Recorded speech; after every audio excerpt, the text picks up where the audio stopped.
Rhonda Walker has been helping Detroiters get motivated and ready for the day with her incredible energy, enthusiasm, impeccable style, and passion for her hometown for the past 20 years. A confessed morning person, this award winning, talented, and versatile journalist starts her day at 2 a.m. to co anchor the weekday morning newscast at WDIV Local 4 News. That's Detroit's NBC affiliate. And Rhonda's held that position since 2003.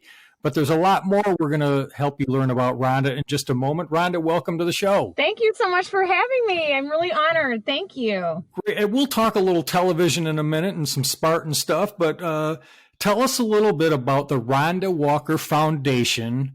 What is it? What's the mission? And what motivated you to start it? Well, the mission is to empower inner city teen girls towards becoming strong, confident, and successful future leaders. And my inspiration was, being in the city of Detroit, working as a broadcast journalist, you really become very involved in the community. You get to know a lot about what the needs are, and you get involved in a lot of different nonprofit and charity work. And I've always been a lifelong volunteer. I grew up that way there in the Lansing area.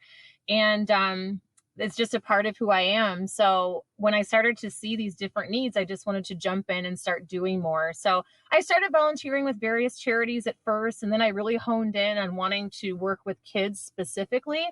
And at that point, it just started feeling like I needed to hold myself more accountable and do something, literally in my name that, would really have an impact and make a difference. And so back in 2003, I was actually between jobs. I started my television career at the Fox station here in Detroit. And when my contract ended, I sat out for a non-compete clause before I joined WDIV. And I started visiting schools and talking to teen girls just about, believing in themselves and, being leaders and not followers, and goal setting and making good choices and choosing your friends properly. And just a lot of that messaging that kids need at any age. I certainly did. And it just grew from there. One of the schools I went to, a girl asked me what she's supposed to do, how she's supposed to achieve all these things when no one in her family or, in her immediate surroundings encourage and support her and tell her that she's not going to amount to anything. And I will never forget this girl, and I will never forget that conversation, because that really is what kind of had this light bulb go off in my head. It was like this moment where God was talking to me and saying, this is what I want you to do with your life and with the blessings that I've given you, to be able to work in the city that I was born, where my family is, and, newscasts that I'd watched growing up. Even though I was raised in Lansing, I was born in Detroit and all my extended family lived here. I just felt incredibly fortunate to have this career. And I also felt that with that blessing, there was much to be expected of me and what I'm going to do with that blessing. And I wanted it to be to empower kids in Detroit that are less privileged and have less resources and opportunities. So how do the girls find you, and is it sort of a several classes, or talk about how you work with the girls? So it's a 5-year program. And honestly, when I started all these years ago, I really, was just kind of led by the inspiration to make a difference. And so one of the things I immediately realized that rather than just going and speaking with kids at schools one time, I needed to do something that was a more sustainable message and building more of a relationship with the girls. And so what I decided was to create a 5-year program. So it's girls from 8th grade all the way until they graduate. They stay in the program the entire time. And we work on career and personal development. We have a mentoring program. We do health and wellness workshops, financial literacy, etiquette, goal setting, college preparation. We do college tours. And so it really is very comprehensive. And the personal development side is really important too, in terms of just building friendships and building confidence and problem solving and public speaking. And we really try to work with the kids on so many different levels, where we meet them where they are and we just try to build them up into being the best that they can be. That's good. What does success look like, Rhonda? How do you know if you're having an impact? Well, one is our retention year to year. We keep our girls for all 5 years, about 95% of the time. In most cases, why we lose kids is because they move. They move out of state, or they move at a distance that isn't convenient for them to still be able to participate. But most of the girls stay with us all 5 years. And success for us is a 100% high school graduation rate among our Detroit Public Schools kids, and also a 100% college enrollment rate. And we have a 95% college graduation rate. So we know, just based on the statistics of outcomes for kids in the Detroit public school system, that our outcomes are much higher than that.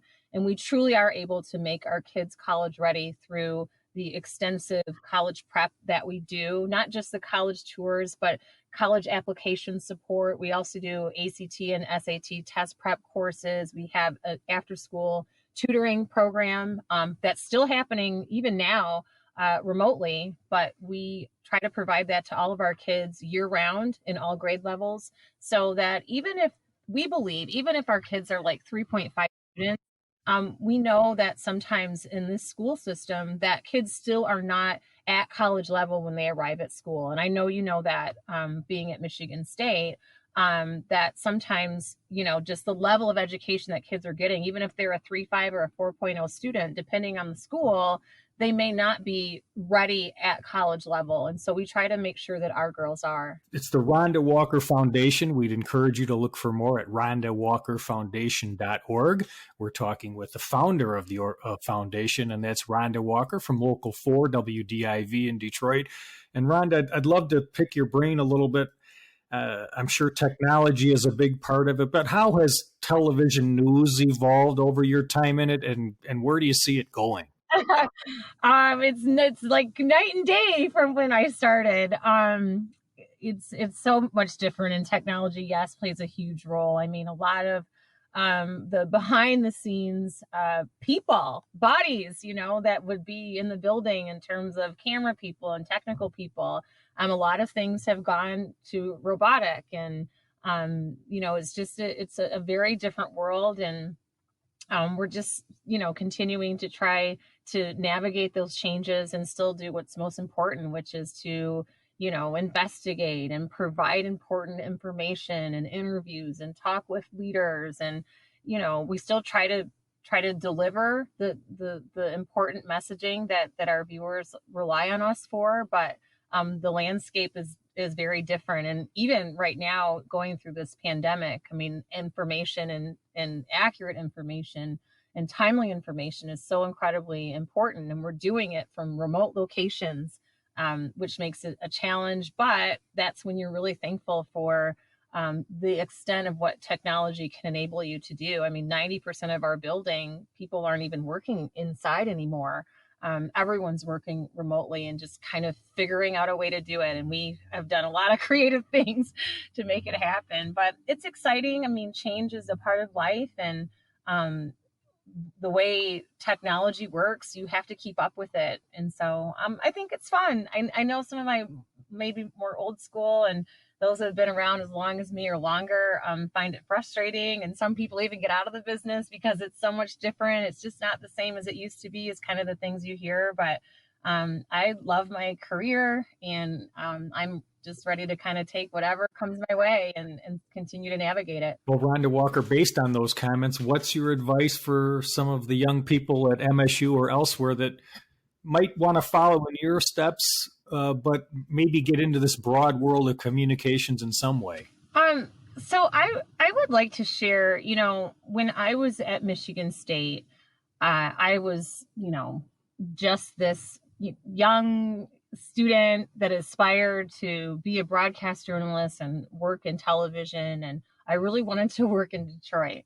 And it was like everybody discouraged me, not necessarily at Michigan State, but, I went to different career fairs and talked with people in the business and told them what my aspirations were. And it was like, oh, you better think about doing something else. Or did you think about print or, newspaper, magazines? And now, just anything digital. And it was discouraging enough for me that I actually considered changing my major. I actually did change it for a year and took a lot of management and marketing classes and economic classes and the business curriculum, because I thought, well, maybe I'll just get a degree in business. And then I'll be good to go. I'll be a businesswoman somewhere. But eventually I changed my major back, you know, and stuck to what my aspirations were. But my best advice is to do what you're passionate about, and not let anything discourage you. You know, sometimes you're trying to seek whatever that, you know, big industry is, who's hiring and the best, you know, this is where the best jobs are. But, you know, find out how that works for you and your interest and your passion.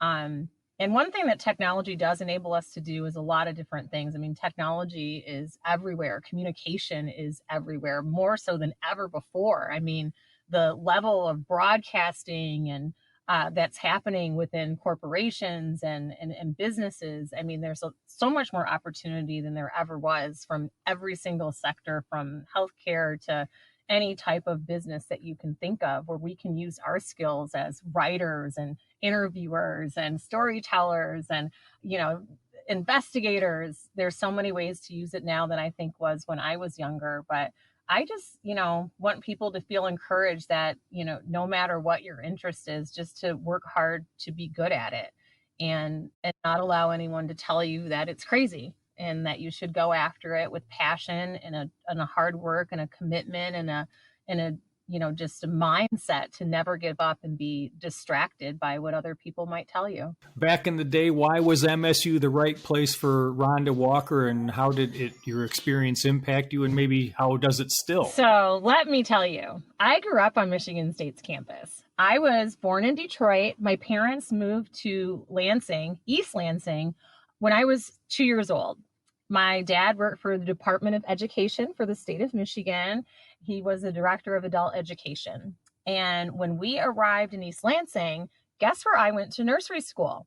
The child, I forget the name of it, sort of the daycare at the university. Yes, I went to nursery. That's when I started at Michigan State. And so just growing up, you know, in the East Lansing area, you know, that campus is like the focal point, and it's beautiful. That's where I went to feed the ducks on the Red Cedar. That's where I learned how to play golf with my dad. And that's where I went to see basketball games growing up. And so, you know, that, and football games. I mean, I was green and white to the core as a kid. So when it came time to, and I went to summer camp, I went to cheerleading camp and gymnastics camp. I knew that campus like the back of my hand, as big as it is. I knew where everything was. So I just loved it there. And when it came time to apply for colleges, I mean, my parents, they had us go, you know, to different universities. We traveled across the country. We went and looked at some of the historically Black universities and colleges. And I, you know, went through the formalities, but I knew exactly where I wanted to go. Michigan State was the only place that I applied. They had a great school of communications there, so it fit my major as well. But even if it didn't, I still think I wanted to go there. It's just such a beautiful place, and the culture is so beautiful there, and I felt so at home there already, and it was so familiar, but yet I got to live on campus that it was just the best of both worlds for me. My parents moved to Lansing, but I could still like ride my bike from their house to get to the university. And but they did let me live on campus. I lived in Holden my first year, and you know, it was just an amazing experience. Yes, you were a Spartan at 2 already, so. That's right.